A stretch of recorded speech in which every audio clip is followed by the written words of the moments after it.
Well,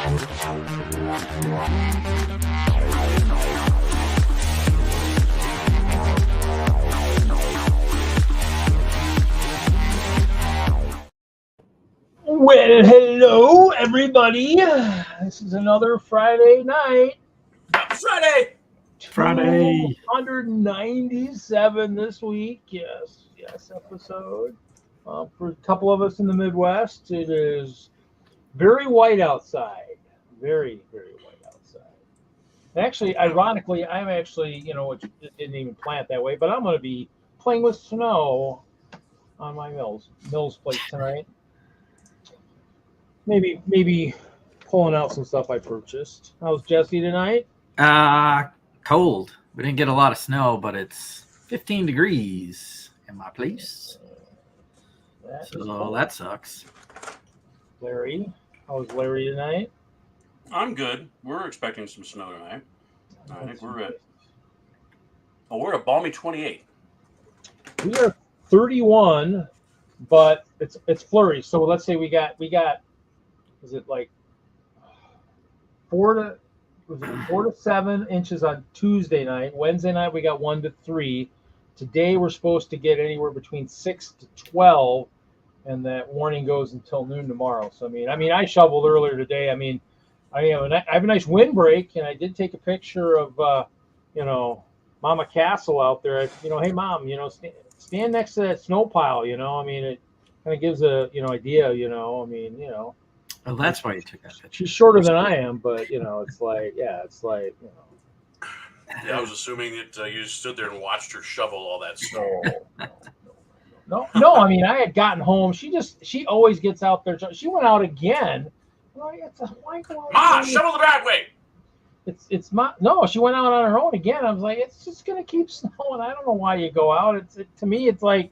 It's kind of like raking leaves. Until they're all down on the ground. It's just more work. But yeah, it's just going to keep snowing. I haven't heard about. There's the Badgers are supposed to be playing Northwestern in basketball, in town tomorrow. I haven't heard if that's still going on and all that stuff. So it's some crazy weather. I was driving it today. I worked. I still work today. I didn't get the day off. I still had to go out and enjoy that. So, but. Larry, did you watch this show? I watched the first episode. Echo. Haven't watched all the episodes yet. Yeah, it's different. Yeah, I'm trying to kind of get into it. And that first episode was like, a catch-up episode, get you up to speed episode, but... Yeah, catch you up to speed episode. They jump around in the timeline. It's weird with the Native American history. Ancestry. It's crazy. Hey, look who's here.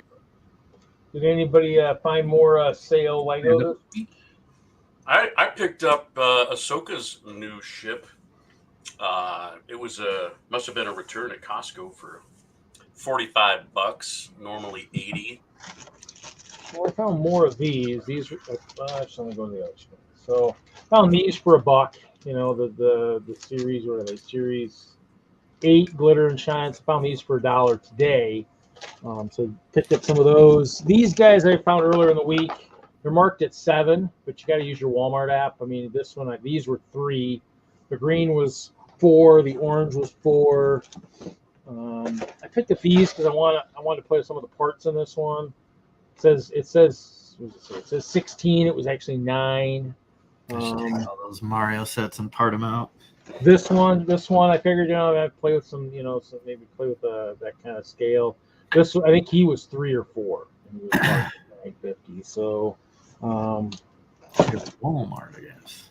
I found the Mako submarine from Avatar, and that one, the tag said 39. It was in the mid 20s or something, and then that BTS Dynamite set. That set is all over the place. A lot of them are 30, though they're still marked higher than that, but they're ringing up at 30. I should have picked up one, but yeah. I just watched the Transformers Beast, whatever show, Rise of the Beast. I don't know. Which I'm convention? gonna put this Ninjago Transformer mech together. Cool. It's the one Mel likes because I think now that I've seen it, the one guy eats licorice all the time. I think that's probably why.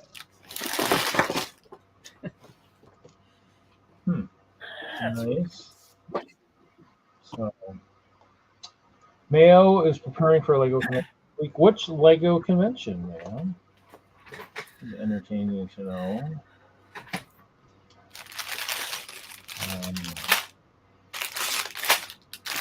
I'm just building. I'm just working on the snow on the rail because the train show's coming up. I needed to build another rail line. I actually did purchase, and I didn't buy enough. I thought I was going to have enough, but bought more of the nice 16-inch 16-inch clear plates, the Lego ones. Bought more of those for a much larger disco. Oh, Brickvention in Melbourne. Cool. That's the big one down there, isn't it? I think. Brickvention.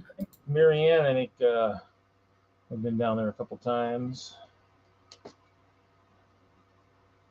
If they keep downsizing the Castle and Leisures, I'll have to maybe take an exotic trip somewhere.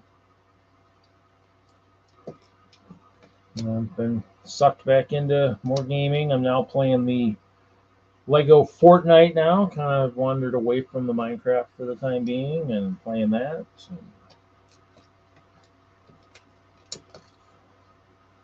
Fun stuff, you know. Kind of a little bit like the old Lego universe for those people who played that one. Kind of reminds me a lot of that. So.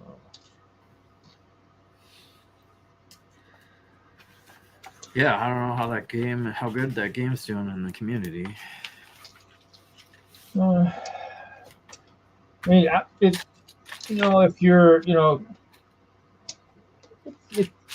me, it's one of those things where, I mean, there is the ability to do the only cheat I enabled in the second world I created was the fact that I wouldn't drop my backpack, or would have to go retrieve it. My server, the server rebooted and I was somewhere that was going to be real hard to get back to. So when I created the second world, I was like, nah, I'm not going to do that.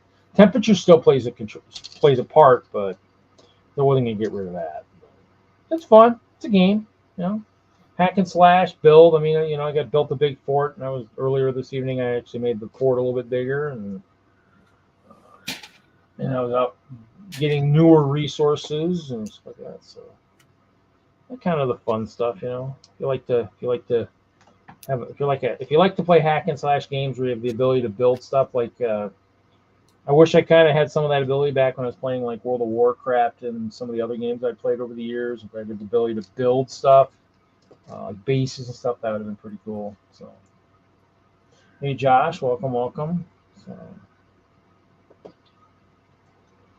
and this week is a D&D week episode, so we will be playing D&D later tonight.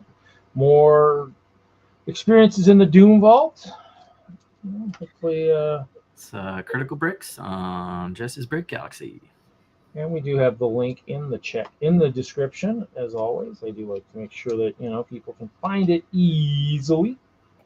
Or I can just say As you will see, everybody that's usually here is over there, at least us three. And this guy right here is the Dungeon Master. Hopefully he's not going to kill any more characters. Just don't kill mine again. How you doing, Moto? Moto is lurking. 2024.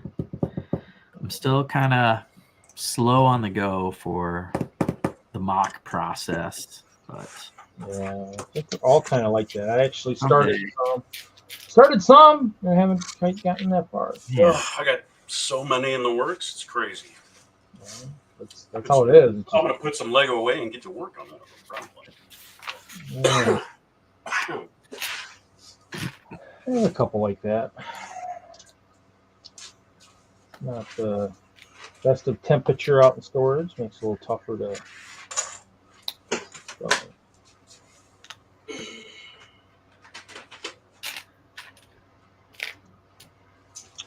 Rebuilding, revamp parts of my zoo. Sweet, Mark. That's good. Oh, there's always always revamping, rebuilding, modifying, just kind of, for those of us that go to the Chicago show, it's always kind of something that if you're going to kind of bring somewhat of the same mock, you definitely want to make sure you are changing it. That's why over the years, I have made multiple changes to Hope Castle to make sure it's, vibrant each year. So, I don't know who else on this panel does that. One of us, I just happen to have 125,000 clear 1x2 plates, and so hey, I gotta, wait, what? I didn't know. That's how many I have. That's how many I have. Yeah. Well, I mean, I counted it when I took apart the last castle before the current version, but I didn't take apart 4 levels of the one of the towers, which will never be taken apart because that's the original Hope Castle. But yeah, it's like, well, I mean, I guesstimated that. So I had at least 115,000, but each level was about 2,500 plates. So yeah.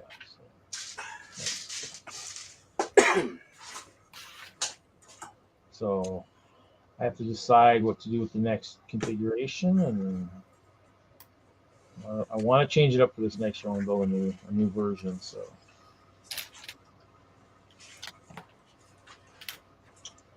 Especially with the new animals out there, yeah, and they've actually had that one. There's that one Friends that have the giraffe. I've seen that on sale a couple times. I just haven't been able to pull the trigger. I was collecting animals for a bit, collect a little bit, not a lot, a few of them. Some of the dogs. Denmark's doing a zoo, so he's got plenty of animals probably to plenty to choose from. Refresh things. Build a brick-built rainbow to complete the Care Bears. Cool, yeah. I actually had some of those. I was doing the rainbows, like the portals at Chicago. I wish I had one with me. Basically, just the plates, probably about 8-10 plates long, and just with the hinges, and just kind of you could form it. I have good pictures of those.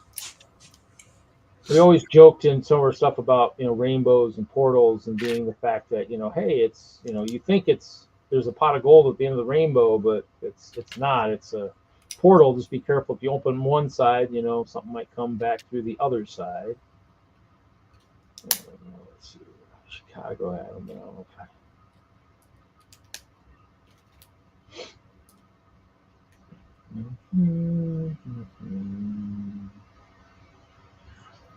Really good pictures of stuff.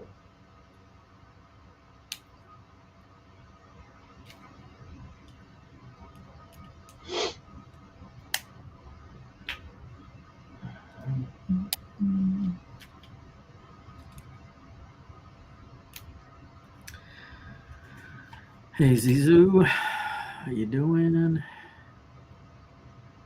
Zizu sent me some photo. I forget what it was, but it kind of remember it was worth looking at. Sometimes you just get random stuff.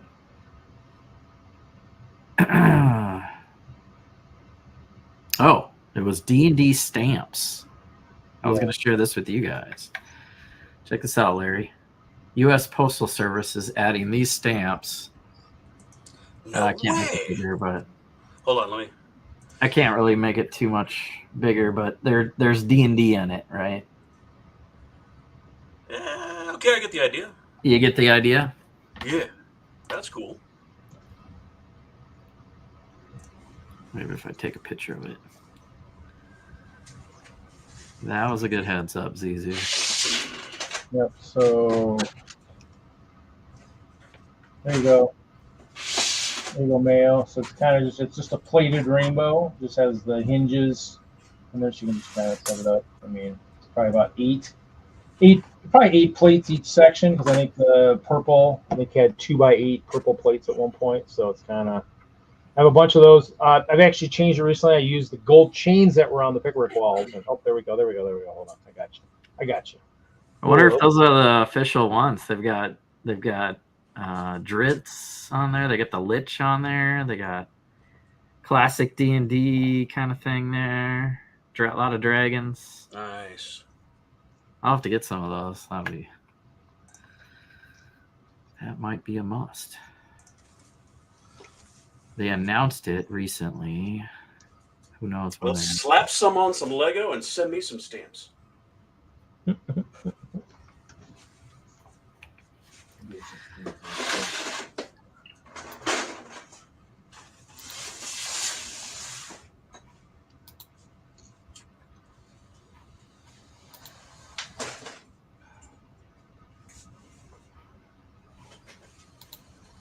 You're welcome. Thanks, bro. You finished Echo? Sure, some will rant and rare. Yeah, it's weird. Like it's weird, like Eternals. I think because they're trying to do history. Like, I don't know. Cool. That always goes well. Yeah, they have to. I don't know if that's her character. But. Well, if you watched that first episode, you saw the Daredevil scene, right? That was cool. Yeah, that was cool. That was the best part. That was probably the best part of the show. Yep.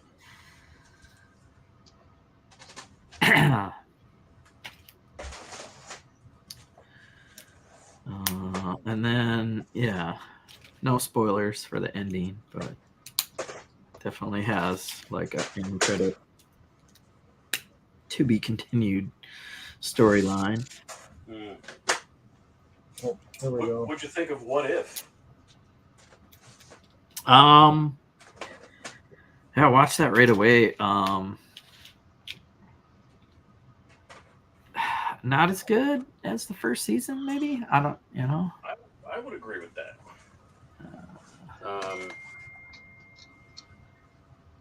Yeah, the actress is actually deaf, and I'm not sure about the amputee part or if they CGI'd that. I think she is. I think. But they lean into quite a few demographics on that show.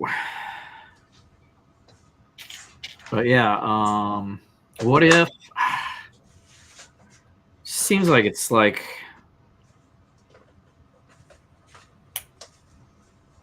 in its own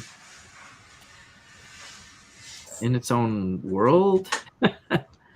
Oh, it's kind of funny to say. I was like, can't they use any other Marvel characters? Well, I like that they're doing an arc, and it's mostly Captain Carter. Yeah, I guess. I mean, I'd like to see a little bit more. I mean, I don't know if they probably can't bring X-Men in yet. I mean, they probably don't want to introduce X-Men and What Is, but I don't know.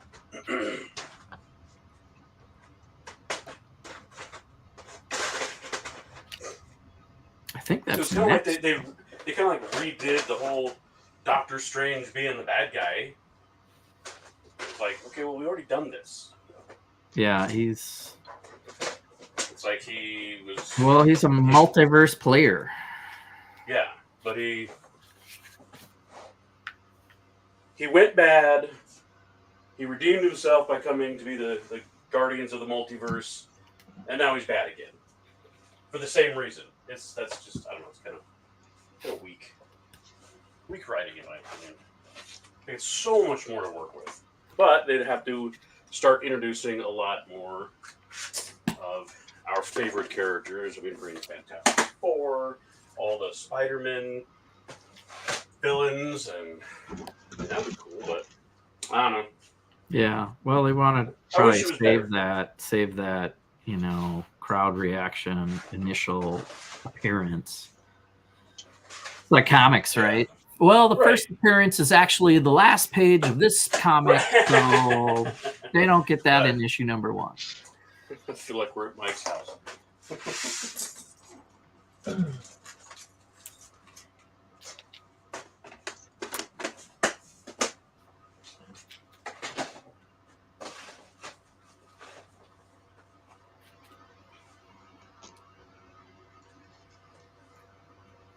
I think Critical Role had a comic book come out just recently or soon. Oh, did they? Yeah. Is it Mighty Knight again, or is it their newest? Where'd my phone go?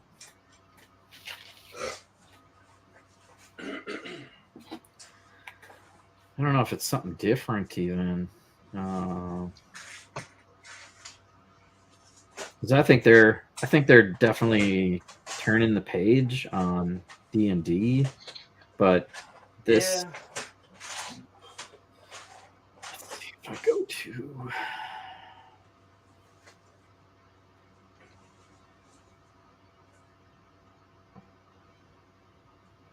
Critical Role.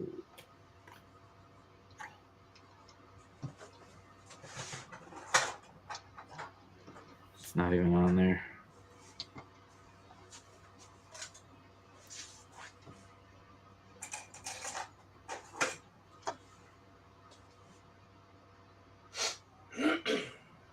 Critical Role comic.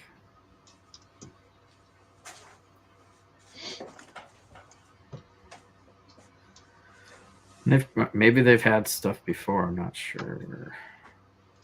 Oh, there's a Mighty Nine Origins one. Dark Horse is doing it because they've done. Yeah, it looks like they've done Mighty Nine Origins. I don't know when that was. Well, they did Vox Machina as well, as I recall. You'd think you just search for something and you can find it, right? Oh. 2024. That's too easy. Put the year in there.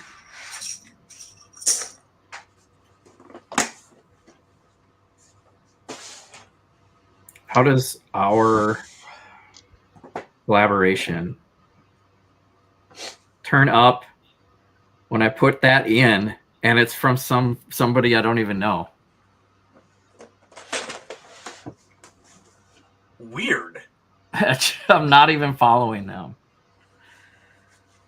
Who is this? The Axel Rosart. Check this X-Men gatefold cover, blah, blah, blah. New York City Comic Con. Pre-order now. Must be tying it into... Oh! Right? Because that's... Oh. I thought that was our Lego. Because it was so small. And it's the actual one, and then there's a new one. It's vamped up Jim Lee art. Okay, so that's not Critical Role, but that's comics anyway. I can't find it now. Kind of makes me want to go to the comic store. I try to stay away. Because I know once I start going and buying $10, $20 worth of comics, I will be hooked again. Yeah, you will.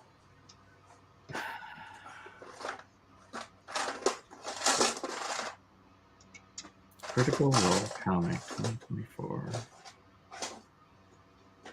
I can't find it now.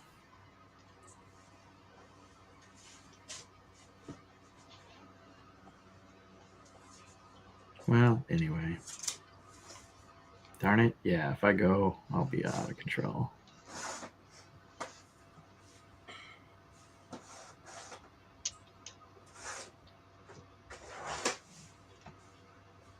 Maybe Jesse Unhinged. Oh, here it is. The Tales of Alexandria. Yes. That's going to be the cover art. Nice. And I think it just dropped. Officially in stores today, and that was January 3rd.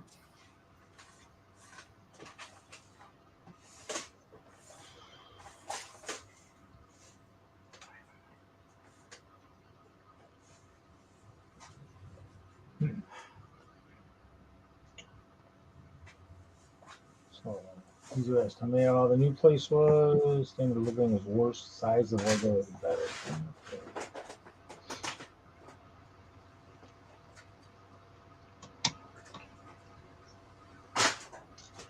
But it's always safe.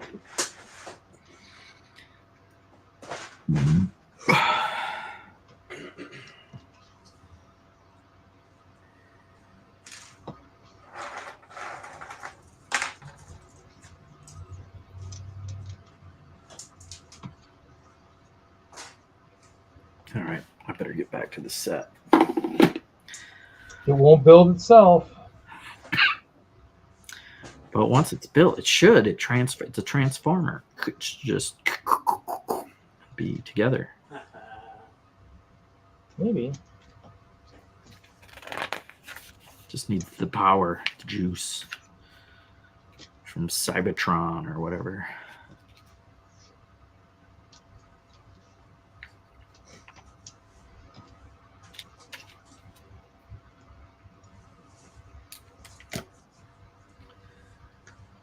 Is that brick lock in the house? It is. You snuck in undetected. You might have to roll a stealth check. I'm not sure how stealth it does. Yeah, right.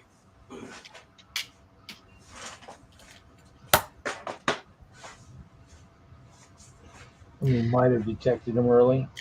He might have tripped a trap as he entered in. I've been watching Acquisitions Incorporated. Mm-hmm. Have you tried to watch that, Larry? No. I want to throw a potential storyline at you guys, and I might as well plant the seed for a potential continuation/tangent adventure for you guys, where I take a few of you, and I had an idea of like, you roll new characters, right? But build it into your backstory of like, it's a brother, sister, family, cousin, friend of your character now, or somebody else in the chaos. Nice. Nice. Done that already. What's that? I've already got a character ready for that. You have? You betcha. Do you want to spoil it or no? Yeah, that's how I said my cop will never be dead. It'll be one of Prontero's kids that had visited the restful Lily and spent a lot of time around my cop's grave and got infatuated with magic. So it'll be okay. So this is perfect, and I'm glad you said Temple of the Restful Lily.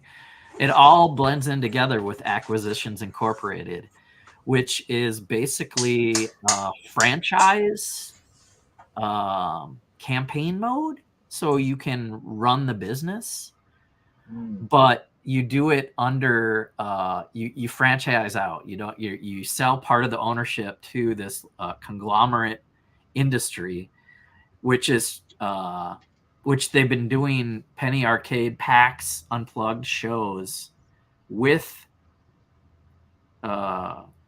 Jeremy Crawford and Chris Perkins, lead D&D people, being DMs. And they've made it into a book based off of their play. Oh, cool. So half of this book is how to franchise a business in D&D. Nice. Under Acquisitions Incorporated. So you sell your business or you work for those main characters that are in that show.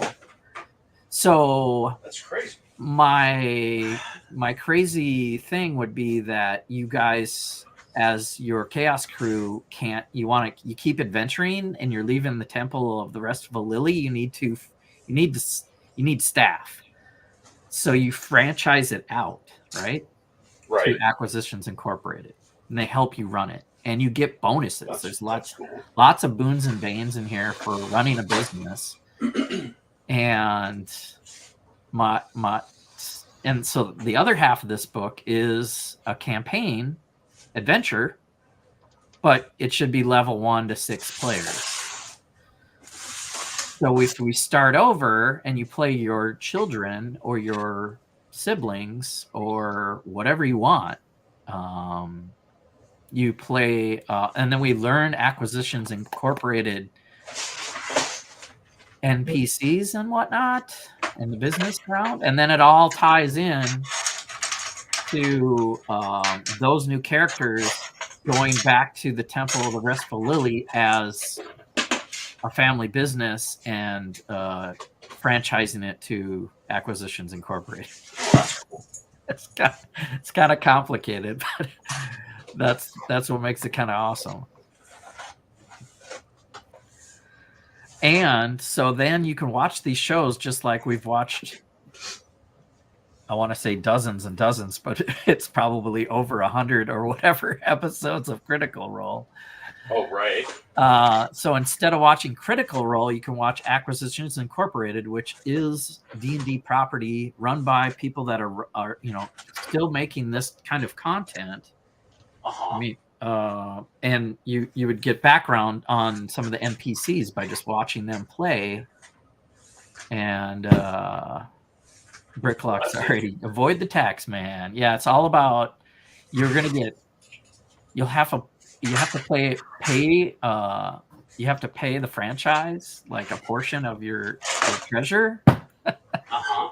But I don't know. It wraps up into an opportunity to watch these old episodes, and the best ones are when they're in front of a crowd at a PAX Unplugged show, and they get the crowd into it by saying "Green Flame," and everybody yells "Green Flame," and they're pretty entertaining. I would say equally entertaining to the Critical Role. It took me a while to like find it kind of and then give it a shot. Because you can go all the way back to 2009. Really? Yes. Will Wheaton was in the original Acquisitions Incorporated with some other guys, but Jerry Holkins and Mike, who does the art for this stuff, who plays Jim Dark Magic, which is the Jim from Jim's Magic Missiles. Oh, no way. So you learn all these characters that are like it's baked in, and this adventure also takes us back to the Tribor that road that Kevin had us on. Nice. That whole area around Neverwinter, basically. But they go to, there's a couple of different places. Mostly it's like the Red Lurch is the main starter city where Acquisitions Inc. operates out of. You go to Waterdeep a bit, I think, or around there. But yeah, they have the map of the Sword Coast to the north from Waterdeep to Neverwinter, in that whole area, which is I think it would be a good tangent / multiverse thing where we start with these characters that are relatable to your current characters to make it kind of more sewn together, and then hopefully bring it all back to those characters as new franchise interns or whatever, trying to sell it to your current characters to give up the franchise rights to the Temple of the Restful Lily. So watch this show. Go to Penny Arcade, PAX Unplugged, and look for Acquisitions on the YouTube. On the YouTubes. Start in 2016 because you can go all the way back to 2009, 10, 11 and watch several shows with Will Wheaton just rolling horribly, getting his notorious reputation. But it wasn't quite as entertaining, or the best ones were the ones when they're in front of the crowd at PAX. So I'm watching some of the other ones, but watching Jeremy Crawford and Chris Perkins DM was very cool. Knowing their stakeholders and writing the rules, basically, currently. Wow, 213 episodes. There's a lot of content. Good gravy. But if you just skip into the Penny Arcade ones, the live ones, if you find that link, it looks like the Mandalorian logo on the thing. Here, let me I'll do a share thing.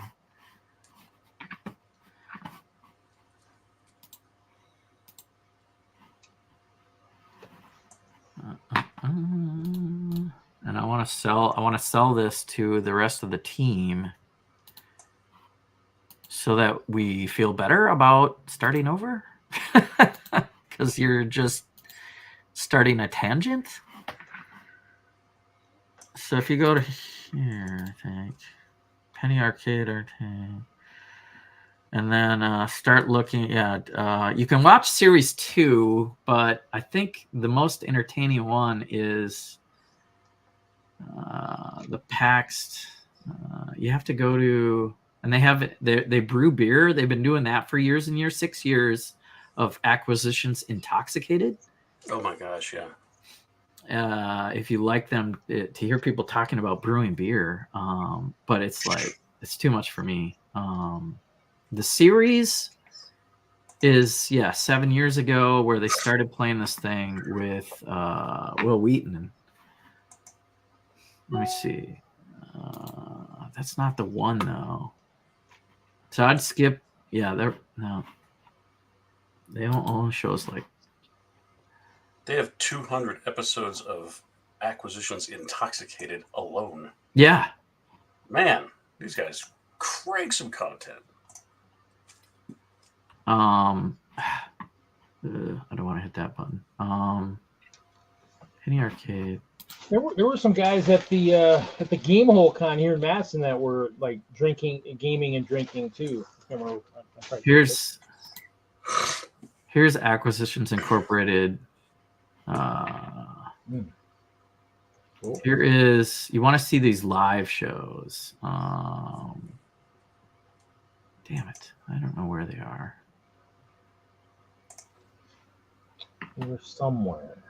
Well, this is Live Unplugged 2023. Once you find it, then you got to find the list and then go back to like 2016, because they jump around doing these shows live, like, you know, only a few of them a couple of months out of the year, but yeah, these guys, you know, Jeremy Crawford and Chris Perkins are huge rule makers in D&D right now.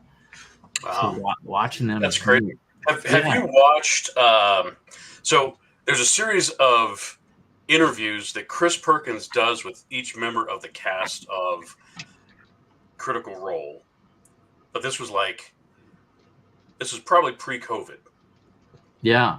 But it's just really interesting to get to know all of those characters from Vox Machina, you know, sitting back and just shooting the shit, because Chris Perkins is married to Ashley Johnson. Really? Mm-hmm. Ah. And I mean, they're all good. I remember them saying the name Chris, but I don't remember them saying Perkins. Yep. All right. Well, I'm gonna stop sharing so we don't see some crazy stuff on my YouTubes. Watch the stream go down. Well, that's that was it. You know, hey, we've had it go down for worse things. No big deal. So I'll repeat myself for Critical Bricks and try to sell that to you guys when we get to a point where we leave the Doom Vault. I would like to maybe try to do this adventure, and I know Nikki's watched some, so she always knows what's going on. Yeah. But I mean, it played.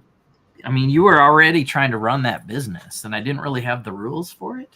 Right. And I knew this was out there, but I didn't understand it. But now that after watching them play and then seeing it, grabbing that book, it makes a lot more sense.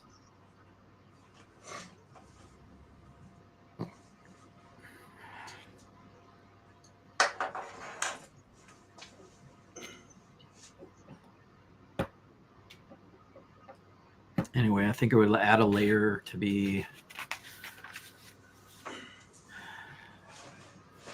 more creative and funny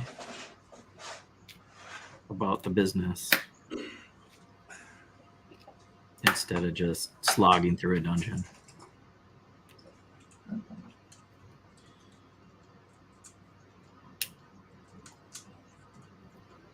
And then relatable, because I would love to just throw their Critical Role characters in there for you guys, but they're in their own world, you know? Yeah. They're not in the Forgotten Realms. So right. It's kind of, and I have that content. I could try to do a Alexandria campaign, Alexandria. but I'm not ready. I still want to have fun in this Forgotten Realms era. Show. He still wants to try and kill another one of us.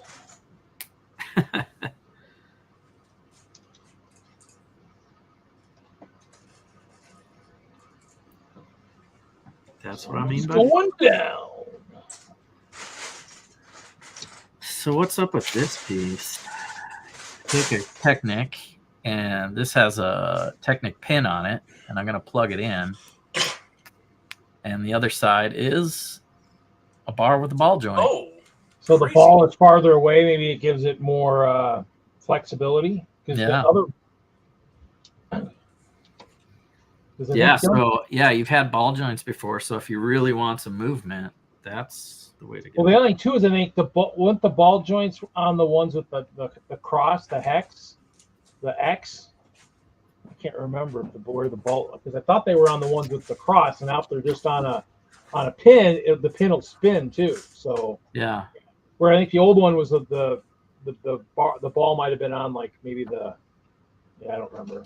I don't have any Technic currently with me. Dude, Jude, what's up?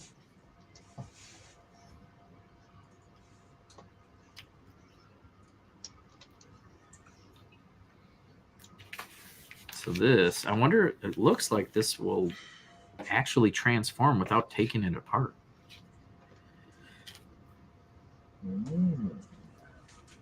Ooh. Oh.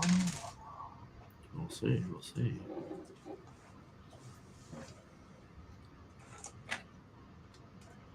Definitely looks like you just straighten out a few things and goes from mech to motorcycle. Let's see, I got to put a sticker on this one. Oh boy. Called an axlery. That's fine. It's called an axle. An axle with a ball joint? No, axles, the cross-shaped one.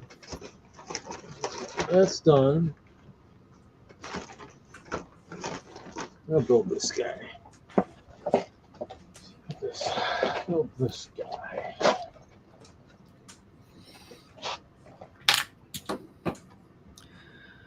First sticker, success.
That goes backward.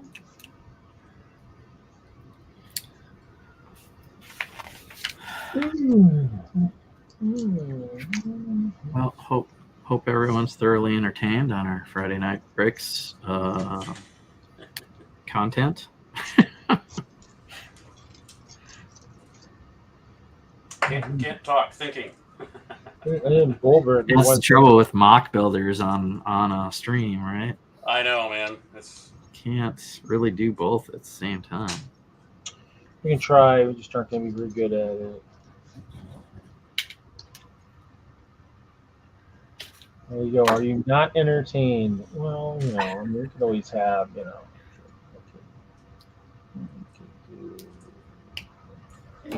I don't know, like Kevin Hinkle, how he does it. He talks to the chat nonstop while he's working and drawing. Oh, I know.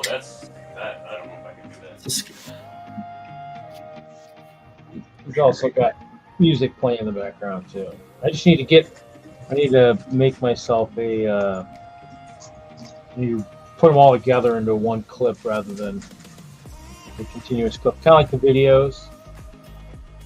Otherwise, it just loops here. I think I keep adding in the comments when I end the stream. Yeah, could you, maybe figure out a way to, queue up the songs. Yeah. Always changing, but yeah. Otherwise, I just gotta sit there and just do that. I threw on some lo-fi beats today, and I could only stand it for a little while because it still seemed very repetitive. What? Lo-fi beats.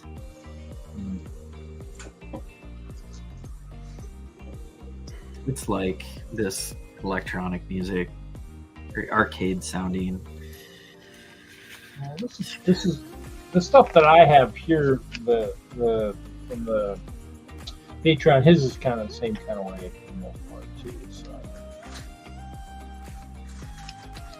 a couple of these I actually have on my phone because they actually had it as part of iTunes too. So like, oh, okay, cool.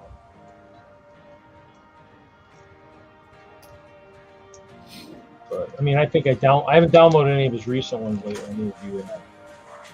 He always has stuff coming out all the time, and I just haven't been paying attention fast enough. Maybe he has some longer. Maybe you won't even have to find them. Kind of like maybe he's got some of that stuff already. Maybe.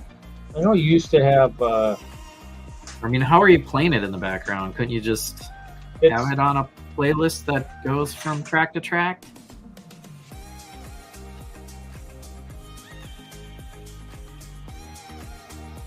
Well, let's see here. Let's see if it does this. I had it looped, but let me see what this. Oh, that's just fading in and out. I was thinking it was gonna like fade in and out as it switches songs. Let's see if it does that. Let me see if it goes down the list. At the bottom. It's Friday. Let's see if it goes. Is it? That's what Dude says. There you go. Here's I like this 1x2 plate with balls on each end. Oh, look. Somebody's joining us from Indiana. What's up, Brian? Not too much. Just Like, who do we know from Indiana? I don't know. no one that you want to know. Right. So I just thought I'd pop in. I hadn't been here in a while, and Friday nights have been oddly busy. Yeah. Holidays and shit like that.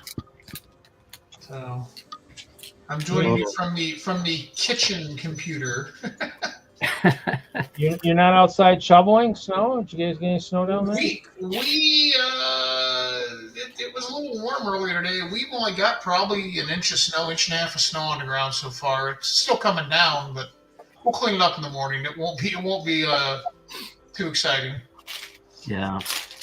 We got the inch of snow, but it's frigidly cold up here in Minnesota. We have well, it'll get there. Yeah. We have the 16 inches or whatever the heck we got. And more coming.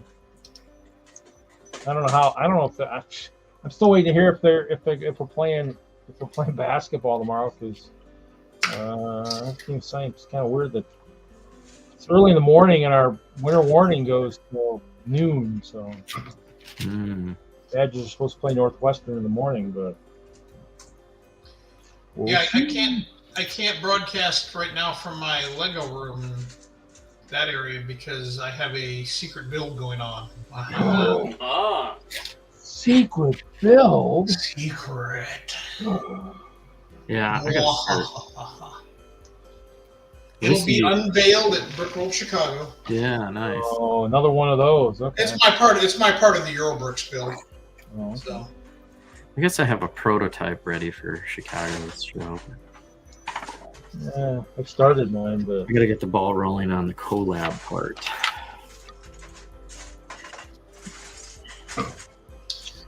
But I got some GBC stuff I need to rework before the Brickworld Indie show in March. It'll happen. There you go. I did some disassembly and sorting last week. That was exciting. Elzer was in town. We needed some time killer. We built a puzzle. We sorted some Lego. Nice. And you drank some beer, I'm sure, too, right? Bourbon, beer, whatever. Yeah, there was alcohol involved, I'm sure. Oh, that's good. Always makes time go faster, generally. Yeah.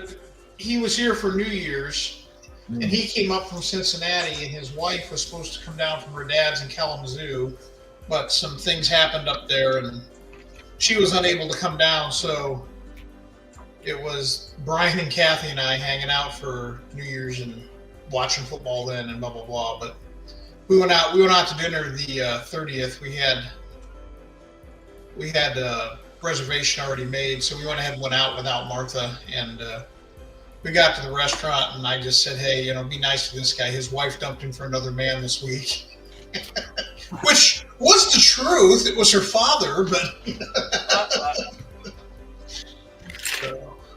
the waitress was very nice to Brian. It was kind of cute. He needs someone to be nice to him once in a while. That ain't going to be me. Cool. Any sign of Mark Larson recently? No, not here. I mean, I've kind of jumped on his On the Sunday show? Sunday show, yeah. Yeah, Sunday show I'll jump on once in a while. Yeah, I try to do that once in a while too. It's just I'm just not big on sitting in front of the computer when I don't have to. But he's I don't know if anyone remembers his basement issues that he had. Yeah. Yeah. Well, guess what happened last week? No. He had more freaking water in his basement. Oh my god. Can't win. I haven't talked to him since the day it happened, but I don't think it was as bad as before. And it was a new source. If water finds different ways to get in. That's the thing about water. It's patient. Yeah.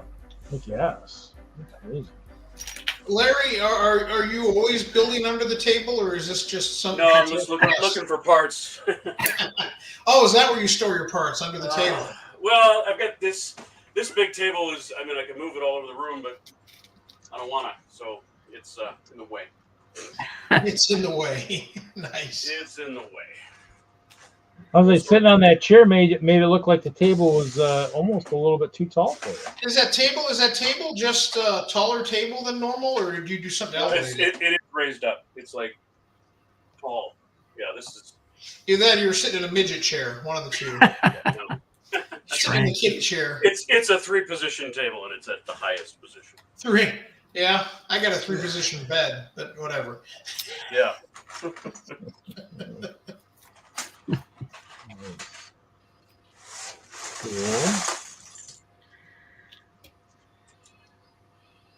Nothing else exciting going on, huh? Not at all, which is good at my age. I spend a lot of time helping take care of my dad, and he turned 90 a week ago.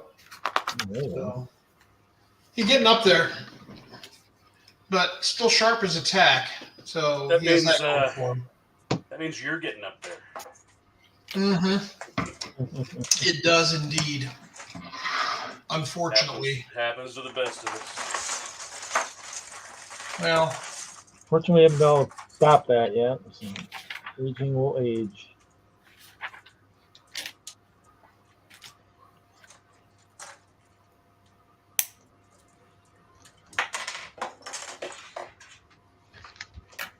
I'm curious to know how old they thought we were supposed to live. They said the dinosaurs shortened our lifespan. I was like, well, crap, I wonder how old we would have lived had they not shortened it. We lived to 200 years old? the dinosaurs shortened our lifespan. Well, Yeah, when they were around, snacks are in there. yeah, because they were, I guess, because they carnivores. We were more worried about reproducing, I guess. I don't know. I read that somewhere recently. I thought it was kind of humorous. So like, oh, Where did you read that? I don't know. Saw it somewhere on the internet. Oh, well, then it must be true. Oh, I just, well, some of it might be true. I don't know. But then again, I mean, we're living longer now due to just all the stuff that goes on anyways with medicine, so it might not truly have been that bad. Camera in motion. I don't know if you can see that out on my deck. That's how much snow we have. Oh yeah. Enough to kind of cover the top of the grill. Not enough to make a snow angel out there for us. Well, Oh, the dog is finding good. you guys can want me to do that, don't you? I suppose. Yeah, Reed's got enough. What was that Hoosiers stream where everybody did snow angels? My mom standing out in front of the snow piles. That today? Yep, we were shoveling today. Yep. Jeez. And it's still snowing. You know, it's still I'm glad snowing. we didn't get that. It's coming. Because that's what No, you get from that's last going to week. go north. It's north of us.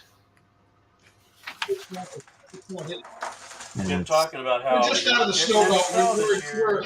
Where Hanlon's live up in South Bend, that they'll get pounded a lot harder than we will, just because they catch the snow off of Lake Michigan. But most everything kind of turns a little further north than here. We catch the very southern tip of the really violent storms. I mean, like the other side of Fort Wayne. I'm on the north side. On the other side of Fort Wayne, it rained all day. It didn't even snow. So it barely got cold enough here.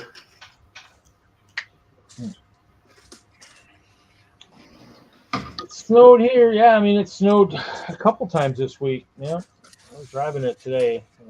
Always fun. Always makes the day a little bit more entertaining. Oh, here's my handy capable Brickle. Poppy. Capable. He lost a leg. Is that right? Oh, I got someone else. Troy's here. Hey! What up, Troy? 1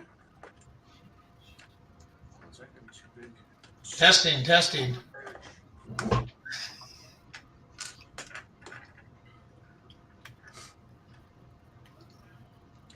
He's giving us the finger. I thought he was telling me I was number one. No, he was telling me I was number one. No, you're number two. My team is number one. But yes, I am number two.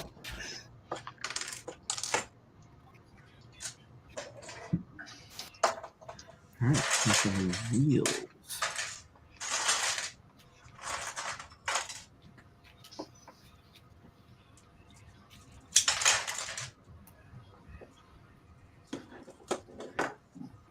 I can't hear anybody.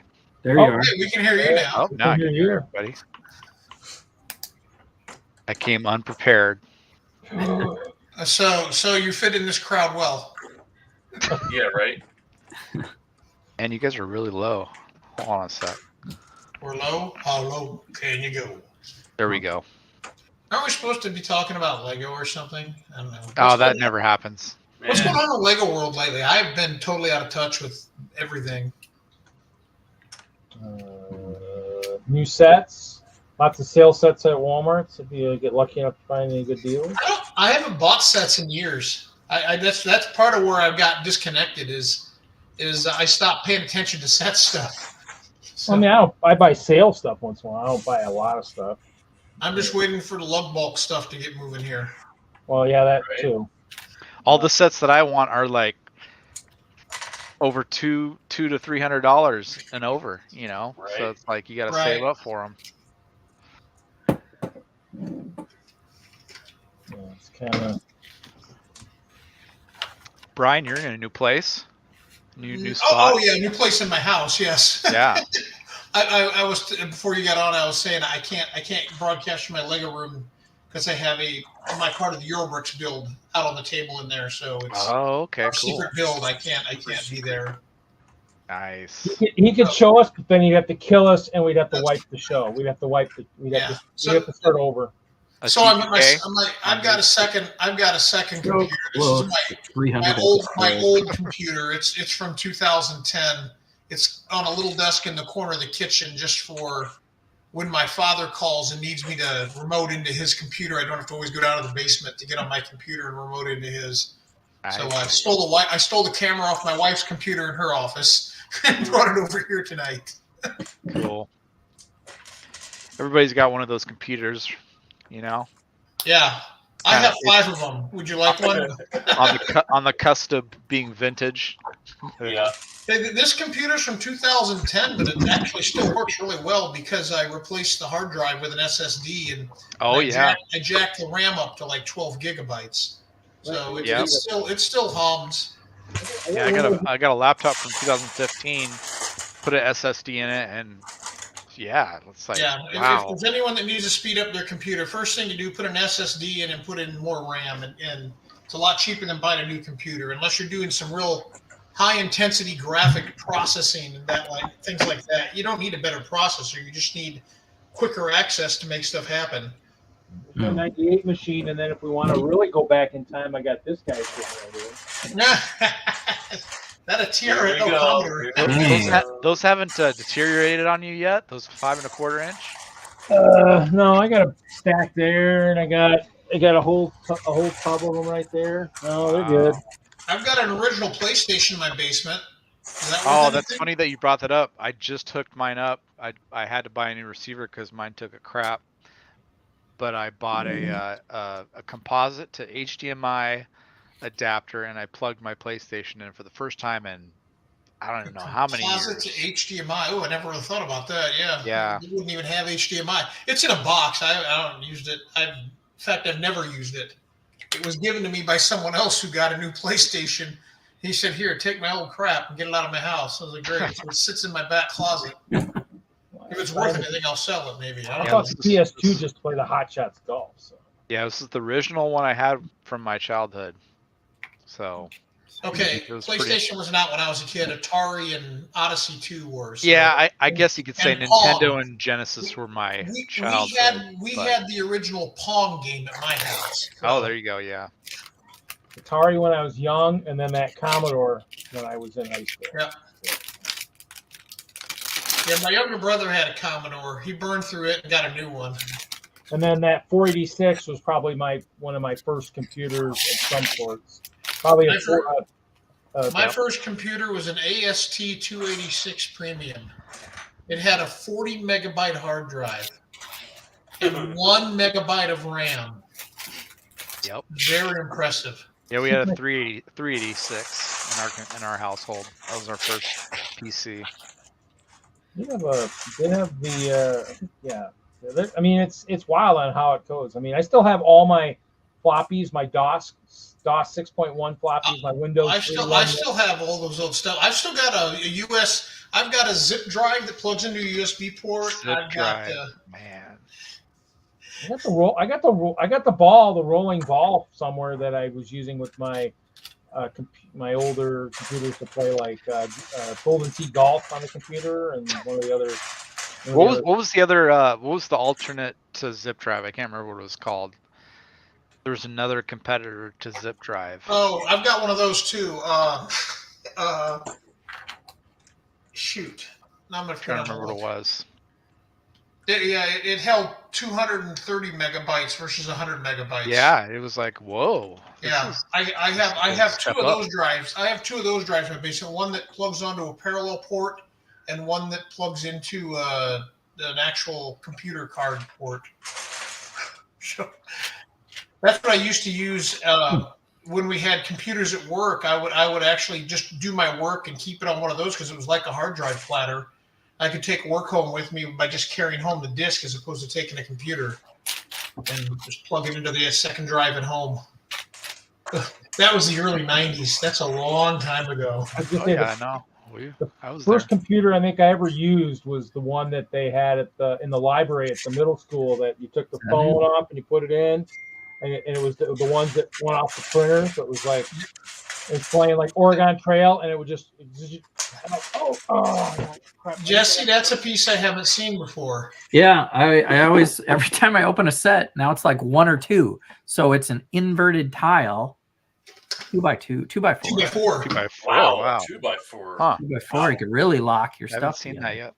Lock it down from the backside and have that smooth surface Yeah. on a 2x4. Those inverted tiles revolutionized the building of spaceships. Yeah, there's 2 in here. I'm building a mech. This is like a Ninjago set.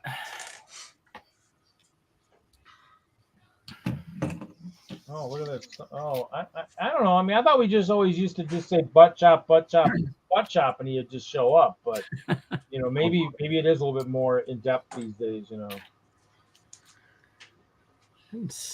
I don't know. I guess I haven't been in the Hoosier streams and the butt chop streams, or I haven't seen it. I think he can't. Well, like Brian said, everybody's kind of busy this time of year. Like, if you can just keep up with all the I'm busy all the time. I never seem to have a break. Why is that? I thought selling Brickworld would give me some free time. You don't have all the free time to build now? What? But then I moved to Fort Wayne and I spend my time helping out my father. So, give and take. It is nice to be back in Fort Wayne finally, though, because a lot of our friends are here, family and that. So I do a lot more socializing than we were doing in Indy. I guess from a standpoint of a variety of people, we'd socialize with our neighbors constantly in Indy, especially in 2020, because they're the only ones we're allowed to talk to. Right.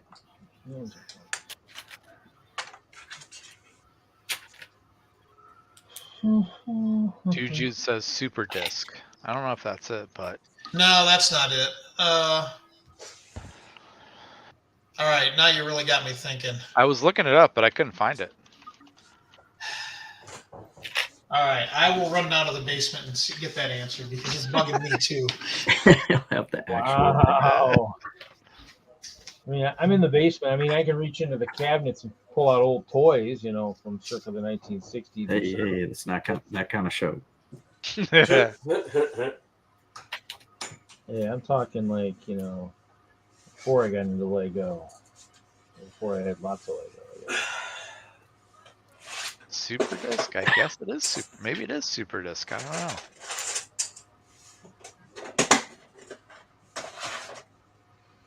Each thing had so many different things you could use to data and such. Commodore had something too at one point too. I think had some kind of weird cassette thing you could use. –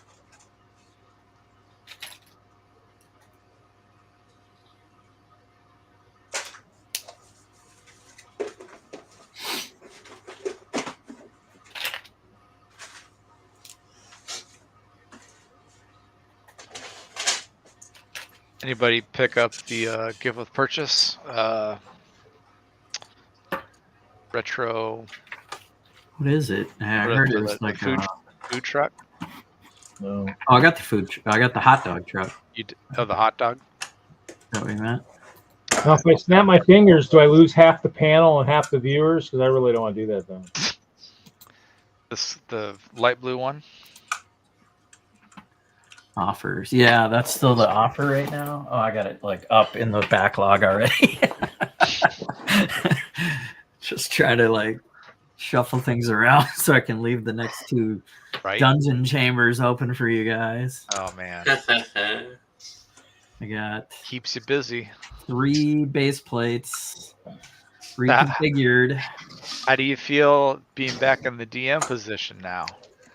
It's got me thinking again, you know, like I just need 1 day of the week to really like double check the, you know, language, set up the room, add some monsters, and be ready to go for you guys. It's fun. Yeah. You gotta get a drum roll. The SkyQuest Easy Flyer. SkyQuest. Okay. I did see that. I was like, I didn't recall it though. That's probably what it was. That was a 230 megabyte platter cartridge. Wow. Doesn't roll off the tongue as much as zip disk. Nope. That's probably why it failed. That and cost. Yeah. Sounds. However, mini disc I felt like that should have went farther than it did. I've even got an 8-inch floppy disk in my basement. I don't want to know. I got a 5. Yeah. Have you guys noticed going to Target now? They have my Target went from like 2 very small shelf space for physical movie media to 1 shelf space now. Like it is literally almost extinct now as far as like physical media for movies now. It's really sad. I've noticed when you go to Best Buy and they used to have half the store was DVDs. Now it's I think they're getting rid of them all now. I think that was the announcement they made, I think, on TV within the last week. Yeah, or two. Best Buy. Yeah, they did. Get rid of them. They'll have games still. They'll probably sell Lego, but I am still avid for physical media. I don't know why. Yeah, it's collector mentality a little I bit. guess. Or you just can just like, Doomsday prepper mentality. Probably because I'm an audio. The grid because I'm goes an down, you have plenty of things to watch. Yeah. An audio file, I feel like they're still compressing the audio somehow over streaming media. But it's probably gotten a lot better over the years, I'm sure. Oh yeah, it's gotten a ton better. Yeah, the entire sound can be captured in 16 bits, but they're beyond 16 bits. And it's just about the speed at which you can do the A to D and D to A conversion then. Right. Yeah. Which has gone. I mean, it's all about your router and your internet. Well, right, yeah, now. now, yeah. The system, because it nowadays with everybody streaming, I mean, it's bandwidth is even harder to come by now. I mean, because I was doing cable for years out in Colorado, and I guarantee it, when they were building these networks and making the nodes as big as they weren't expecting people to be streaming like they are now. If they're doing internet, they're doing like kind of little stuff like what we're doing and playing games, but they weren't expecting people to be always downloading videos and movies and all that stuff. So I mean, it's like, and I know when I was out there, they kept rebuilding that.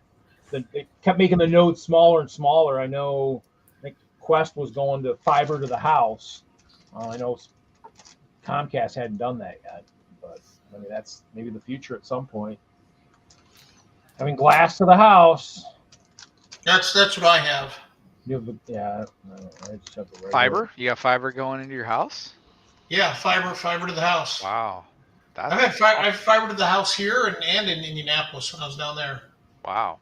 Yeah, we're still on cable here, but it's been great. I mean. Yeah, I mean the cable gives you good enough speed. I mean, I had Xfinity cable running 800, and now I got switched over to the fiber, but I'm only paying for the 500. Like 500 is plenty quick for me. But I could go up to a gig on the fiber for $20 more a month. I just download. What's your upload? I don't remember. Oh, probably good. I mean, it's fiber. It's probably going to be good. You never get what they tell you, right? It's all about where the device is in the downward stream from the actual. Yeah, the servers that you're connecting to yeah. Yeah, I've got a Euro 6 Pro system running my Wi-Fi in the house, so I got good bandwidth. So King is on the bed, so please don't. He's hoping nobody dies. Hey, KO. And My KO. Right. Just an NPC, probably. Oh, poor Larry. Poor Larry. Yeah, we were discussing Didn't that. never have a chance. I don't know what's going to happen. But the funny thing is, we're talking about what we didn't think we would have.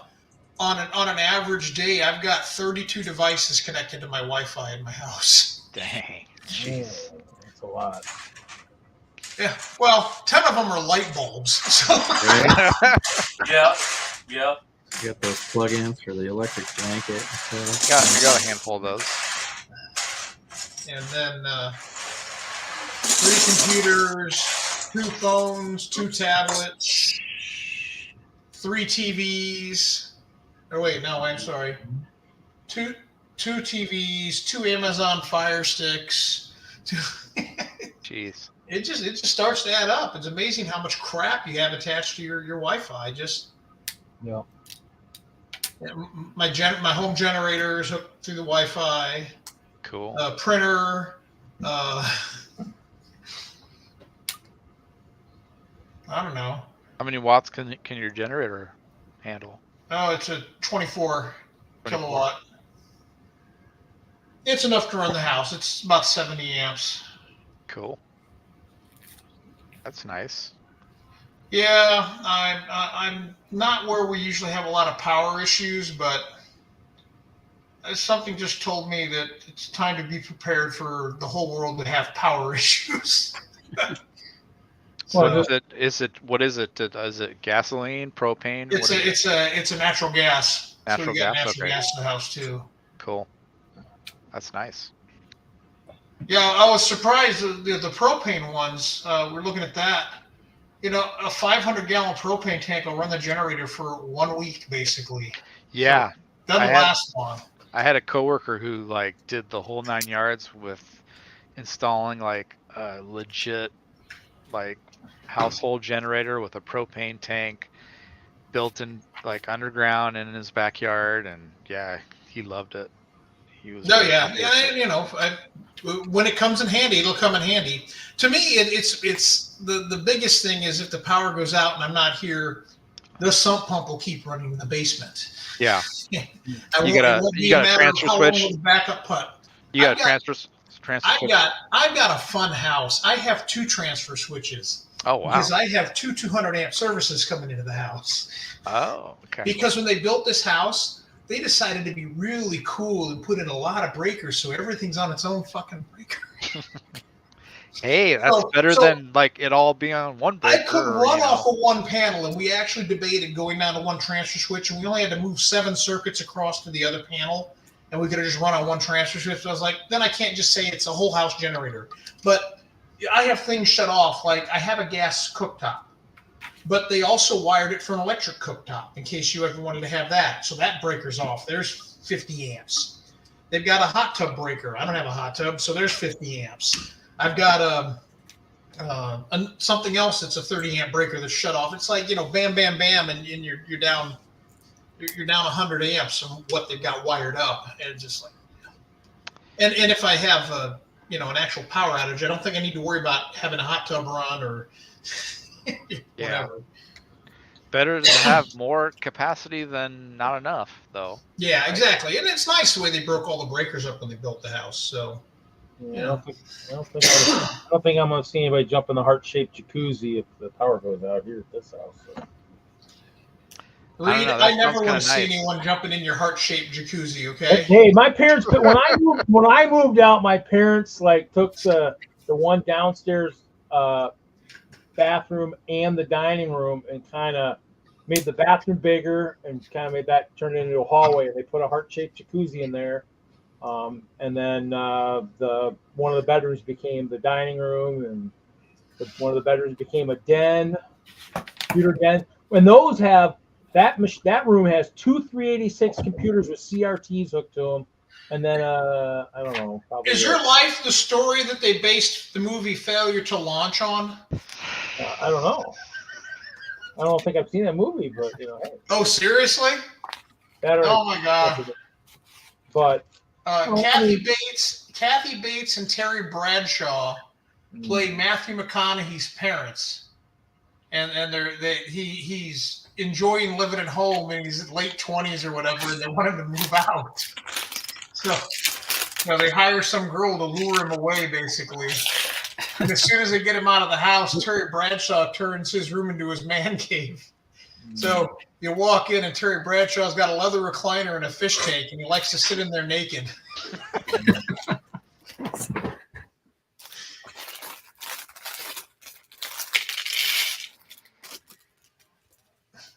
I've offended Larry. He's turned his back on us. No, I'm just trying to. He's I thinking don't about think where to put the fish tank in his Lego room. Somehow I don't think I can fit, Larry.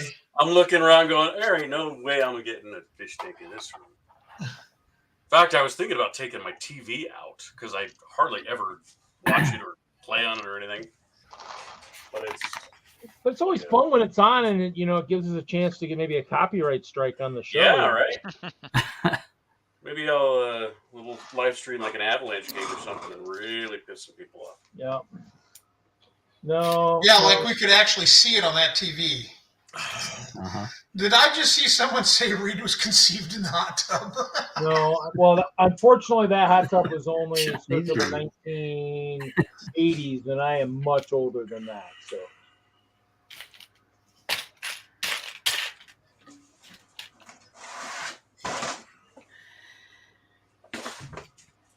Oh my God, Larry! I'll have 3 TVs in his office for Bricklock. He's going to have too many TVs in there, I think. Well, that's the thing. I mean, I've got 3 monitors right here, so if I'm watching anything, I'm watching it right here. Yeah. And now that I've got YouTube TV and it streams, I can just bring it up on the computer. I don't even have to have a TV. Well, and that thing's like it's a 52-inch plasma that I got. Jeez, how old is that thing now? Plasma. I got a it's plasma. Gotta be Yep. 2007, 2008 when we got it. Yep. That sounds Still, about right. I mean, that's a great TV. I wonder if people are like, it doesn't even have HDMI on it, does it? No, it does. It does. That was right at the beginning of They've got HDMI. HDMI by now. Yeah. Yeah. They had what they call it DVI before that. Yep. Was computer monitors. Well, there was a TV that had that too. Oh, really? Something like Yeah, that. I guess you could, or something like that. Yeah, but you could convert. The other thing, Elzer and I did was I had like a bunch of different cables and cords and crap in different places in my basement. So we kind of gathered them all in one place and sorted through them and put them away and threw some out. And one of the ones we threw out was an old DVI cable. I was like, what? Never going to use this again. I had some VGA cables. They're gone. Oh, VGA now that. I had a what do they call it, an S port that the mouse video. No, not the S video. It was the one the mouse used to plug into, the round one. Oh, serial or no? No. Oh, PS2.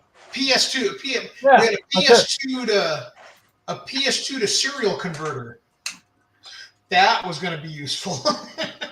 See, this is funny because this is laying behind me. This is an old KVM with VGA and PS2. Yep. I feel like I have one of those.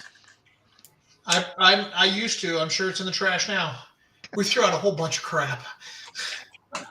I threw out stuff when I moved, but I mean, I still have a bunch. I still have a bunch of stuff. Well, see, and that's the problem, Reed. I didn't throw stuff out when I moved. I should have gone through it all then, but it was all distributed in different boxes, different places. So I'm like, we'll figure this out at the new house when I got room to sort it out. And so Brian, we're finally starting to do that. Have you checked, Brian? Do the new balls like in the Ninjago stuff, are they close to GBC size or are they bigger? I didn't know there were new balls in the Ninjago stuff, so there you go. It's in the new. Actually, they're not new. I guess it was earlier last year, so it was part of the spinners. They're bigger than a soccer ball. Are they bigger? Well, then they won't work in the GBC because the soccer balls fit in the ball pump and the 2x2 space. So Reed, just make a little 2x2 hole, and if the ball goes through it, then it'll work in GBC. You expect me to find bricks that I You know how to build? Oh, look at that! I do have this. Make it all out of transparent plates. I got some. No, I got some clear bricks right here. That should work. Sure. We knew that one. You knew that? We did. Sure? That's no surprise. No surprise. Well, that's what I was saying earlier. I ordered more of the 16 by 16 clear base plates so that I could make my disco dance floor a little bit bigger. So That's not Lego. yeah, it is. Yeah, they are. Mosaic. Oh, really? Mosaic. Yep. What? Yep. Those are actual Lego? Yeah, those are Lego from about 10 years ago. Really? It was in the mosaics. They had a mosaic, a brick, 1x1 brick mosaic, and they were in that. I mean, I actually already owned 9 because there was 9 in my disco at Chicago, and then I ordered another 6. But I think I was supposed to order 7. So Every time I see I those, used to have 6. They were sitting on top of my toolbox at one of the Brick World shows in Chicago, and someone took 3 of them, and someone else took the other 3. No, I got 3 of them back, but I never got the other 3 back. No, it won't work. No, it won't.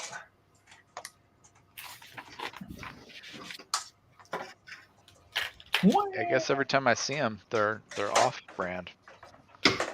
What Reed had there was actually a base plate, not a plate. Yeah. Now the off brand. Oh yeah, I'm thinking a 16 by 16 plate.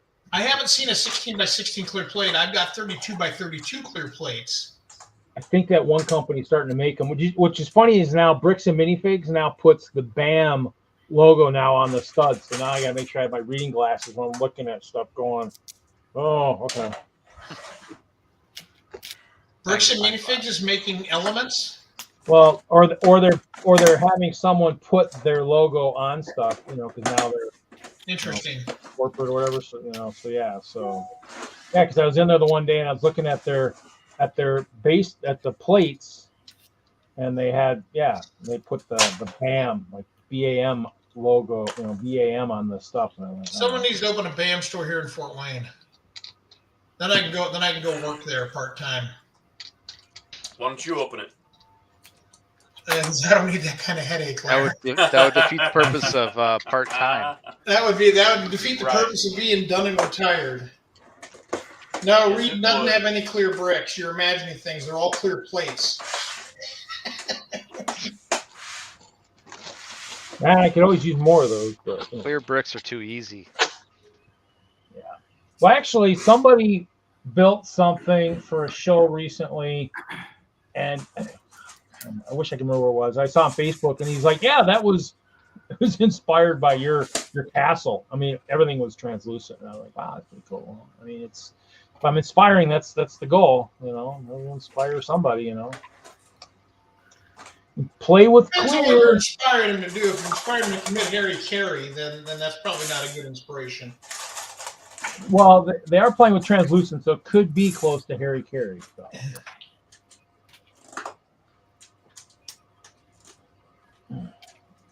You must be stuck in another universe, Eric. So, what are some older elements that might be popular at the Purple Garage Sale this year?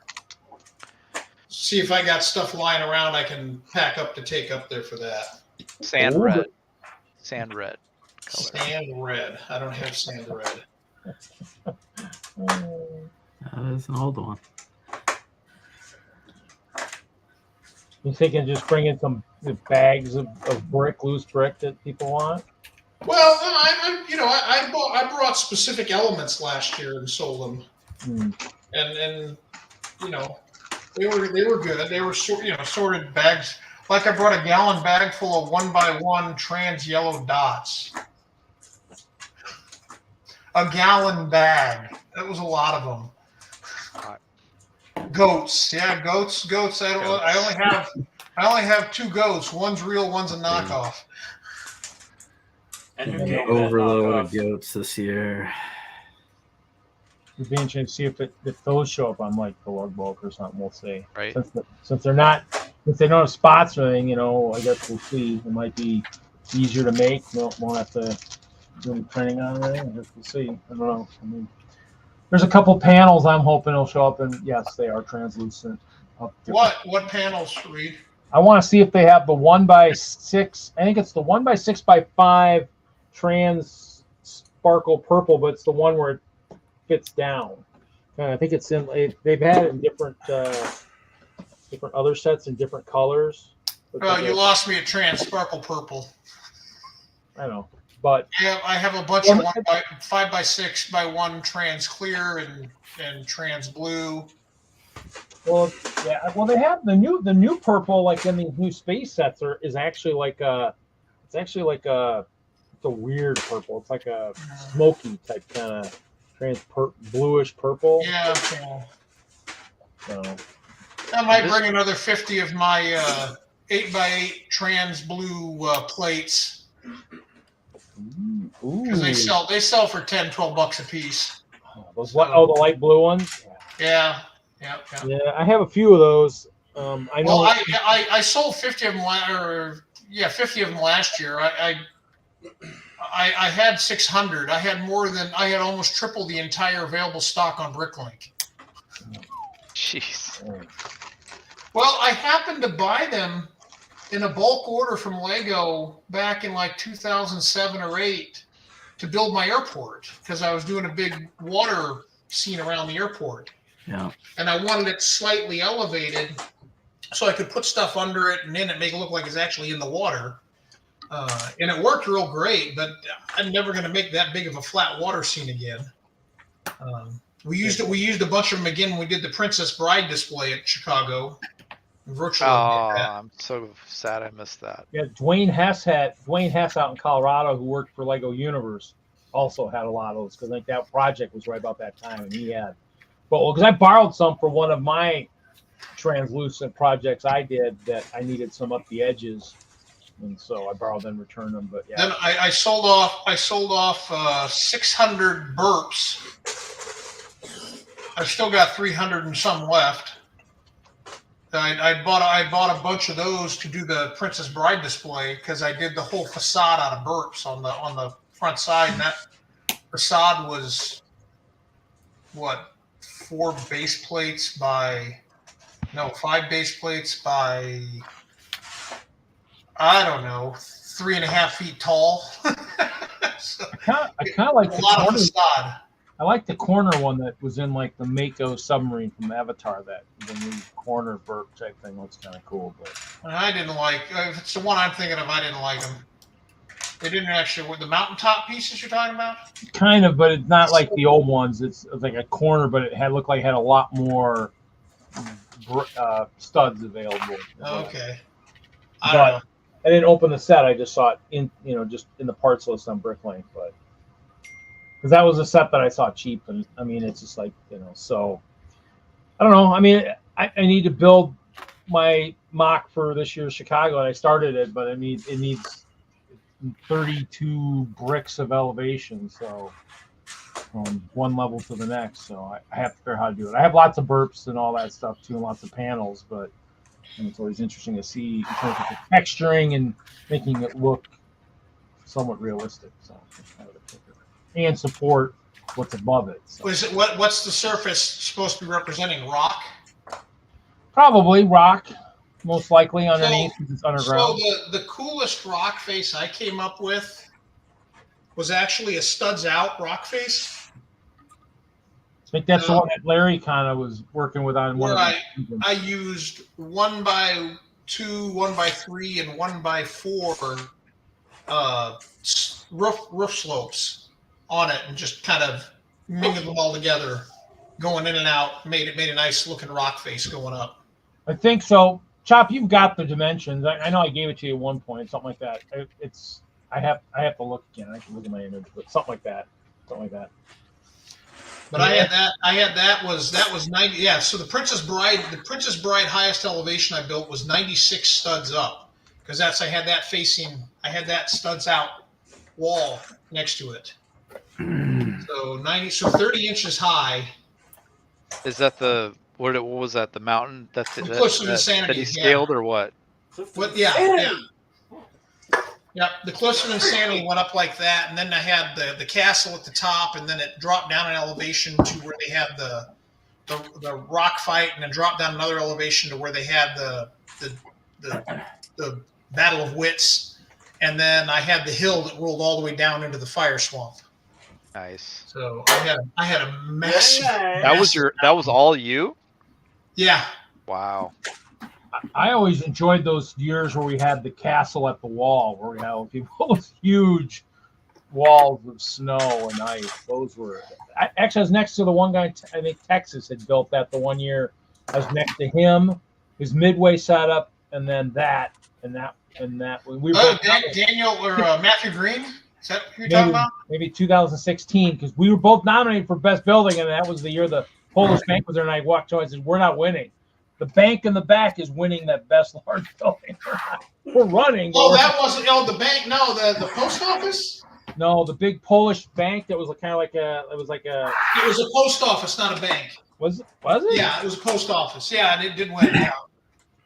Looked like a bank to me, but because I remember the I don't remember what the guy's name was that did it, but I felt terrible because I'd misinterpreted his display request, and so I had his tables in a way that it couldn't work, and so we stood back there and he was trying to explain to me what he needed, and I couldn't understand what he was asking for. We finally figured it out, but yeah. Oh, it looks like Jesse finished where he was building. All right, yeah, you guys ready for a demo of transformation? So we have a working motorcycle. Looks kind of clunky, but pretty futuristic. And then you're it looks like a Judge Dredd motorcycle. Yeah, it does. Put Change these the coloring. Transform the legs to a sit down. Pull the arms out. Now, where are the 5 lions? Right. You can put these blades from back here. The only thing to pull out and put them into here, so they kind of have a sword. But yeah, it's got an elbow, and then yeah, that long Technic ball joint there gives it a lot of motion there on that arm. Yeah, it sticks way out there. I think that's it. That's the full transformation.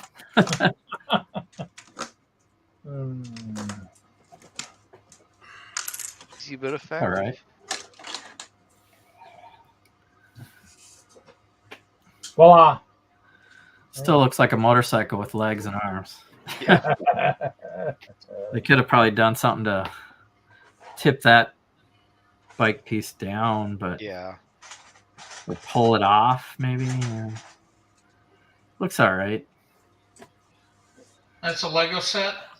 Yeah, this is from Ninjago's new season.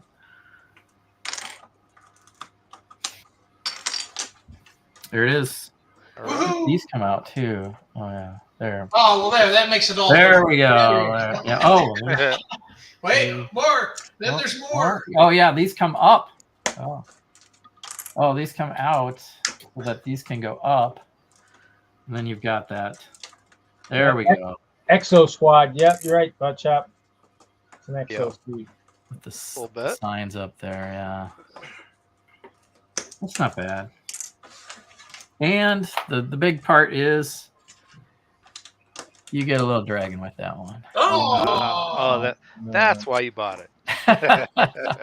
So now I have 2 of those. I was kind of I'm waiting for that set to go on sale.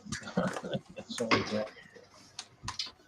I'm sure I'll be able to pick the dragon up for the price of the set at the show, right? Sure. Yeah. Depending on how much value valuable the other parts are, it might be cheaper than you think. Do the wheels are those actual rubber tires on the wheels? Yeah. And are the wheels axle holes or pinholes? They're axle. So I could use those on a robot. They roll pretty good. So I can take the ones off the knees here. There you can see the axle. Okay. Yeah, I kind of like the wheel. Yeah, they're pretty slick. That's a good part. Convert it to a pin, and then it rolls pretty good. Well, I would stick it on the motor and drive it. I don't know if I have that one locked down enough. This is pretty loose. There we go. Yeah, it's pretty posable actually. So. Wait, what was that? I can't interchange parts. It flashed by too quick. How do I get back to the things? You can interchange parts with Lego, Brian, customizable even. Really? I didn't know that. Thanks, Butt Chop. Can I say dick on here? I don't know. You did. You just did. I didn't know if Reed had a delay going. It was bleeping me. I don't know. No, we had the delay the one night I tried doing on Instagram, and I'm like, nope, that ain't gonna work. Thing, and it'll drive me bananas. So no delay. It's all actual stuff. So that's why if we play the wrong stuff and get the YouTube people to censor us, hey, stream goes down quickly. So I could end this stream real fast by starting a sling of swear words and maybe showing my jump. Well, I think 2 people in this panel have actually hit the at least one has hit the little orange button in the upper right corner and said end stream. Oh, that wasn't the exit button. I'm like, no, that wasn't, but that's okay. I haven't done that. You don't give me that kind of power. No. Yeah, I don't have it either, Brian. No, there's only we're the pawns. I only have 3 that have that power. Honestly, I enjoy being the pawn. Thank you. Yeah, I like being expendable. When we were at Brickworld, Michigan, back in September, something went on, and someone walked over to me and was asking me how to handle something, and all I did was kind of point over at someone else and say, "You need to go talk to them," and shoot him away, and smiled. And Mark saw me do it from about 30 or 40 feet away. He comes over and goes, "You really enjoy not being the guy in charge, don't you?" I was like, "Yeah, I do." Yeah. Oh, yeah. But, sometimes it's great and sometimes it's not. So probably more times not than yes. So. That's all right. I get to do everything to Mark that people have done to me over the years. All right, I think I'm done with this part. I can show it. Show and tell. Oh, Brickworld, Michigan, right? Where was it at this year? Oh, you're working on the chest. In Warren. Nice. Okay. So, just put the dice on the platform there, and when you drop it, it drops down out the bottom. And what's that going to be for again? This is my oldest child's dice tower. Gotcha. Okay. So here's the bottom is going to be. It's probably going to be like that ish, somewhere in here. And this is all going to be just kind of like the rocky and sandy and coral bottom of the sea. One of my to-do lists is to make a Yahtzee game. Sweet. A Yahtzee game using Mindstorms. I bought some dice at Gen Con years ago that are 3 studs square. So they're easy to move and line up and all that. I just never got around to building the game. But half the fun is having the dice automatically reload and then take them up a tower and have them dropped. Yeah, I actually shared something like that to our group. It's kind of you made a dice lifting tower? I didn't. Somebody else did. Where it automatically lifts it up to the top, brings it down, and then it captures it, brings it back up to the top, and the cycle continues. Yeah, but the second trick is then having the Mindstorms read the dice. Oh. So you know what that was. You know it was rolled. Oh wow. That's kind of net. That's too technologically advanced for us. It's really not that hard to do anymore. They have cameras you can hook up that'll do it all for you, basically. Well, and you have the camera mounted above it, and the camera will deliver you to 5 images of the 5 dice. And the fact that you can't physically buy Mindstorms retail anymore makes it difficult. Well, except that I have like 30 or 40 of them. So. Oh well, jeez. Open up a store, Brian. Come on. So one of the things I've done recently is, you know how we always use the train controllers to run the GBC? Yep. I converted over. I don't use train controllers anymore. I use NXTs.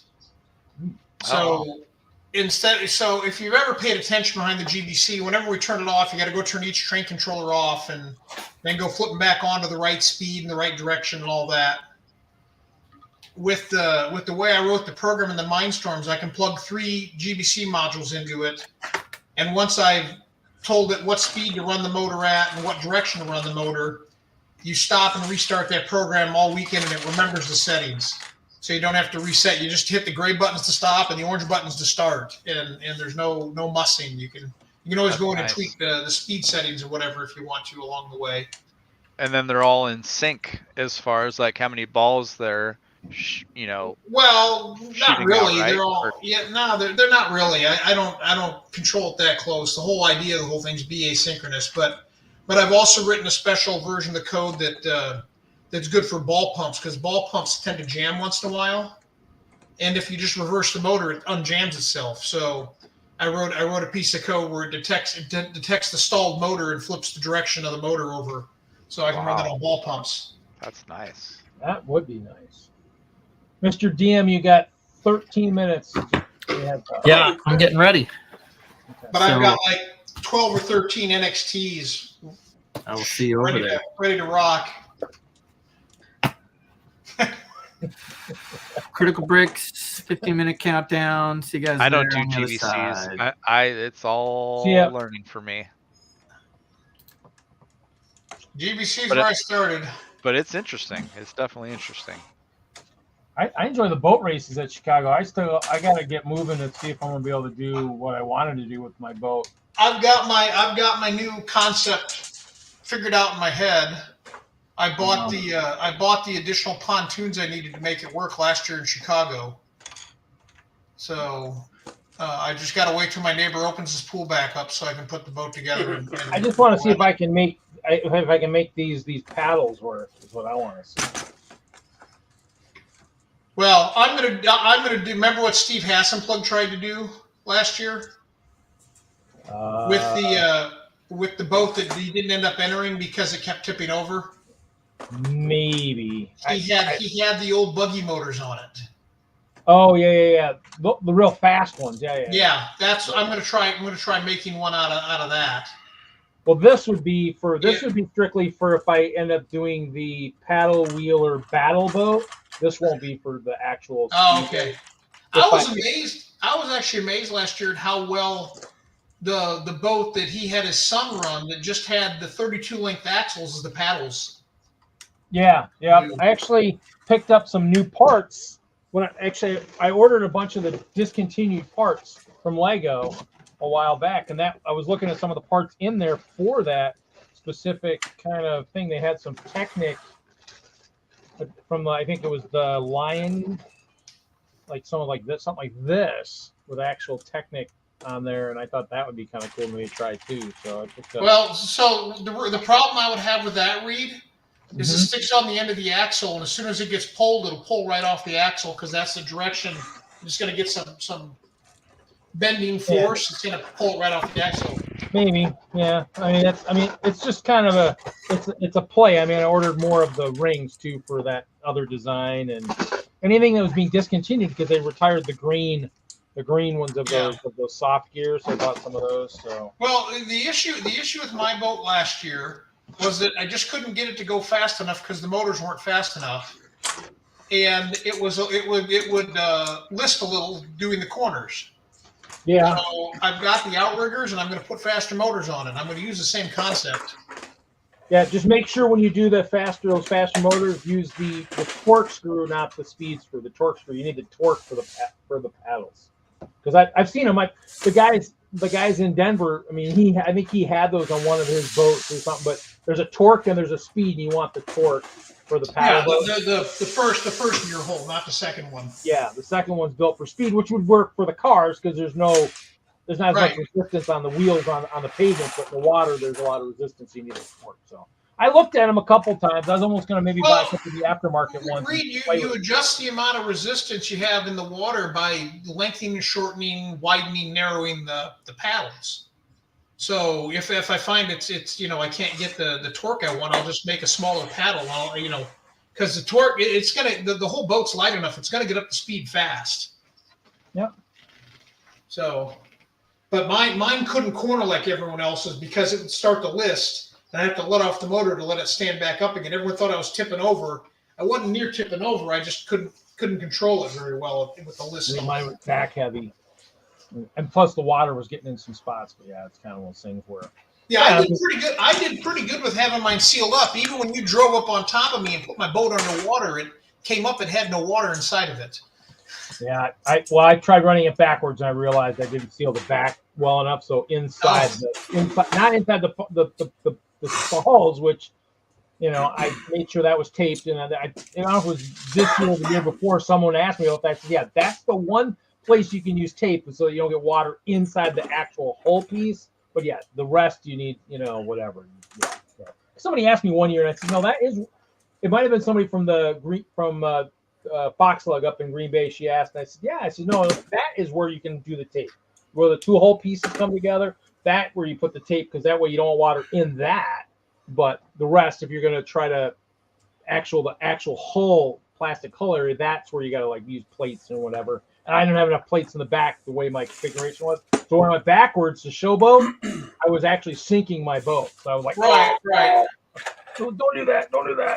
So it was fun. My boat actually is still sitting at the Bricks and Minifigs. I need to pull that out of the case so I can play with it. But redesign.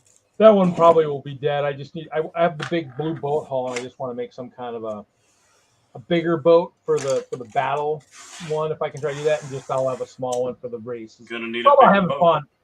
I never win, but Sean out in Colorado, if he comes. So what is this battle boat thing you're talking about? We don't do that in Chicago, do we? Not yet. I remember I want to try to do it. I've been talking about for years. I just can't. I need to get something built fast enough so that I can say, yeah, Mark, we're going to try this and see who can do it, type kind of thing. I got to figure out a way to do it that makes sense. I remember mine fired. It just only fired straight. You actually want to shoot stuff? I want to have the boats ram each other till they sink, demolition derby kind of deal. You can suggest that. I'm not up for that. I mean, my goal would be just to have some of the ammo, either like the little round studs, count how many end up on the ship in terms of damage, or use like the bigger ones with like the rubber tips or something, and just have chalk from like pool chalk or something, where you could see it hit the ship and maybe have a way to kind of at least be like, I got hit too many times. I don't know. I'd rather have a weapon like I used in Bulldozer Sumo. No one remembers Bulldozer Sumo, do they? Well, actually, one of the guys I thought in WISLUG did really well or something, I think, in that one. Or one of the sumos. No, Bulldozer Sumo was a very private thing that only like 4 or 5 of us participated in Steve's basement. We did it as a promo for Lego. It was an alternate. Remember the yellow bulldozer back in like 2007? Technic or City? Technic, yeah. No, the Technic one, the motorized one. Okay, yeah. Yeah, we turned those into Mindstorms beasts with weapons on them. Well, I thought they've been doing something like that. Isn't there something like that in Chicago? Because the one guy said he survived the demolition derby. They showed videos of it at somewhere. One of the meetings I went to or something. They showed pictures of it where he survived. He was the last one to survive or something. And he just kept, disabling other things at Chicago. I don't know what it was. It was one of the sumos. Maybe it's just sumo. Well, we may have done a melee, but it wasn't bulldozer sumo. No, this was just sumo, whatever. Just whoever the last survivor is or whatever. I don't know what it was, but it was. Somebody pointed out. I was like, yeah. I mean, I was like, Chicago's huge. I mean, to see everything, I'd need to be like the movie Multiplicity, where I have like freaking 6 of me, so I can see it all. Because usually, if there's something going on there's something else going on somewhere else that I'm trying to do. So, I mean, to see it all just kind of gets kind of crazy. That, or it's going on like maybe, stuff's going on when I'm trying to get ready for yard sale or whatever. So, I mean, to me, I miss so much stuff. It's, you just can't see it all. It's just, that's the way it is. Here, give me the screen, Reed, and I can share. How do I share a screen? Just should have the present on the bottom. Okay. Let's share my screen. How do I? If you hit this, do you have a present button in the? Yeah, no, I'm getting there. There. Okay. And then I just add it to add to stage, and there you go. Oh, okay. All right. Oh. Can you guys see that? All right, Yeah. so that's mine. That's mine on the right with the big old tire up top. Hmm. The tire's full of GBC balls. All right, so that was a miss. Here it comes. It broke his track. See that? His right track got broken by the tire falling down on it. Oh man, poor guy. Now Poor guy. the tire was filled with GBC balls to give it weight. Nice. Yeah, I mean, those things are always awesome. The way all that stuff works is pretty freaking cool. So. Bye, Larry. I guess you're gone already. Yeah, How does you and me read? Well, yeah, we're doing the D&D tonight. So. Okay. Well, then we're done, huh? No, yeah, shortly. Nope, that's cool. Yep. No, it's just when he started that, I said, yeah, I can do 2 hours. We'll do 2 hours of Friday night, and then we'll go into critical bricks. And on the weeks where we don't do critical, I might do back to my old 4 or 5 hours. It just depends who's on, what's going on. But yeah, I mean, we play D&D.